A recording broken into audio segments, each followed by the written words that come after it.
Hi everyone, thanks for tuning in again and welcome back to NTI's Japan Real Estate Property Investment Podcast, your first and, as far as we know, your only source of regular audio content related to Asia Pacific's biggest and the world's second biggest property investment market, Japan.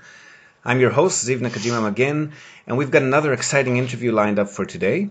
We've got with us on the line from Tokyo Mr. Paul Feinberg, founder and CEO of Pacific Business KK Modern Living, a Tokyo-based company who specializes in furnished apartments and guest houses, mainly for short-term stays, all over Japan.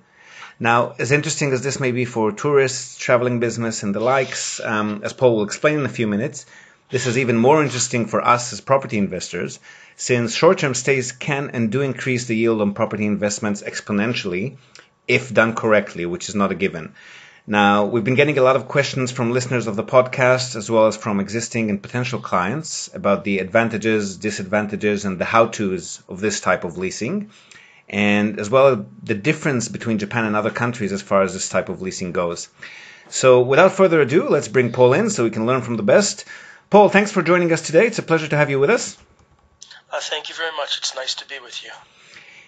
Could you first maybe explain in simple layman's terms what it is exactly that your company does and what's in it for the property owners, investors, and how different this service is from your standard long-term rental leases from the landlord's perspective? Well, we help owners maximize occupancy. We rent long-term and short-term, furnished and unfurnished. And we fill the gaps between long-term rentals that are usually either vacation rentals or business travelers, with vacation rentals or business travelers between the long-term rentals that we do. And what are the main advantages in this hybrid or short-term format as opposed to the normal long-term leases? Is it just a matter of a higher income, or is there anything else? Well, you can charge higher rent for shorter stays, and also you have higher occupancy. So the combination of both of those increases the return for owners. I see. So higher occupancy and potentially higher yield. And by using your services, they can maximize both and at the same time avoid some or most of the headaches associated with that high tenant turnover, which we're going to get into in a moment. Is that about right? Yes, that's correct. And can this be done anywhere in the country with any type of property, or are there particular locations, property profiles that are better for short-term leases? Well, popular places where people wish to travel or people are conducting business, they need to be located conveniently to the places that people either wish to go or need to go. So yes, location does matter. I see. And any particular property profiles, bigger ones, smaller ones, houses, apartments? All of it, whether it's a single person traveling or it's a family for a vacation rental, obviously then a larger property is sought after. Okay, so there's demand for all types. Yes. And is there a particular type of, or several particular types of guests or tenants that you find yourself dealing with in a regular basis? Japanese, foreigners, business people, tourists? It's all of the above. It's people from all over the world. I see. And legally and regulations-wise, the short-term lease market has gone through a bit of a shake-up in recent years, especially with the introduction of AirBnb, which made it easier for a lot of people to get into the short-term stay market. Can you maybe briefly run us through the legal history and the current situation of that market here in Japan? It used to be unregulated, and it's always been sort of a gray area. From June 15th of this year, they're imposing certain regulations. However, they haven't really disclosed what those regulations are. The most that we know at this point is what kinds of discussions have been taking place within the government that they've published on the internet. And there's a lot that's unknown at this point completely. What type of topics do these discussions seem to be hinged around? They want everybody to register, whether they're private hosts or company hosts, and they claim that they're going to put a restriction on the number of days that you can rent short-term rentals to 180 days a year. That is, if they can somehow keep track of that. Yeah, exactly. That's what we're wondering. So, just speaking of Airbnb, this does seem to be the go-to platform, especially for foreigners who want to lease out their place for short-term guests. But from what we understand, Japan also has other services and popular platforms, weekly mansions, monthly mansions for this purpose. Could you tell us a little bit about how you advertise for and find tenants here? We advertise on multiple platforms. We especially prefer to use other platforms besides Airbnb just because of the red tape and bureaucracy of dealing with Airbnb. And we've had great success with other platforms such as Booking.com and Metro Residence and some others that we are either already actively using or preparing to use. I see. So Airbnb is definitely, I mean, it is probably the most famous one for the layman, but not necessarily for professional purposes. The guests love it and the hosts don't. Let's leave it at that. Okay.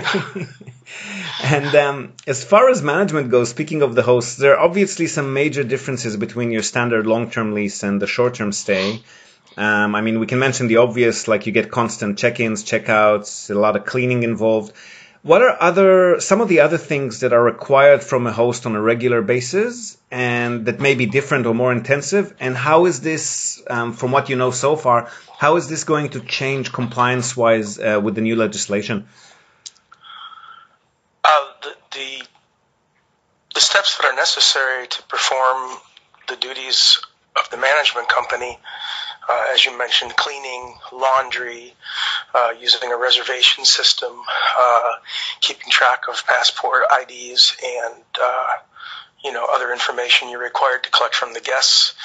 That part won't really change.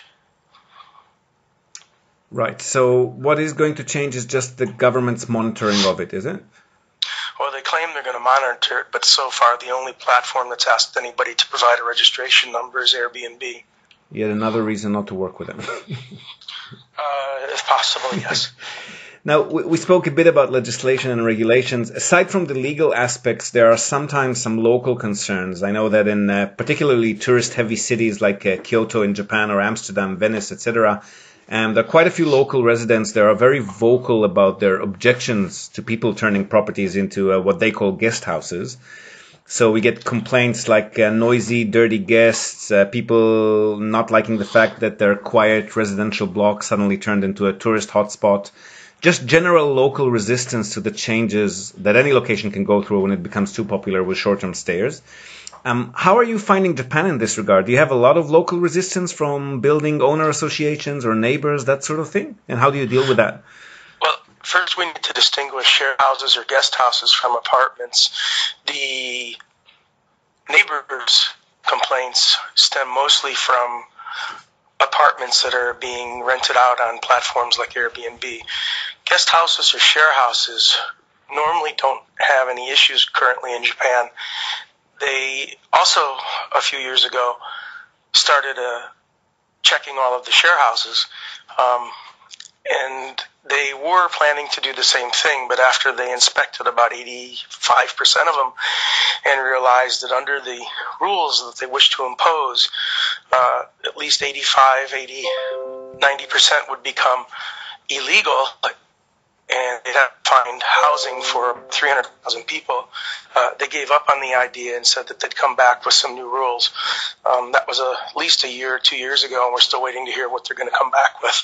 So that may be an indication of what's about to happen with Airbnb as well. As for the complaints, yeah, I mean, if you're doing Airbnb, for example, with a regular apartment and there's no homeowners association, then you don't have too many problems. If you have a homeowners association and in the bylaws it prohibits short-term rentals by the owners, then that's an issue and you probably should avoid it.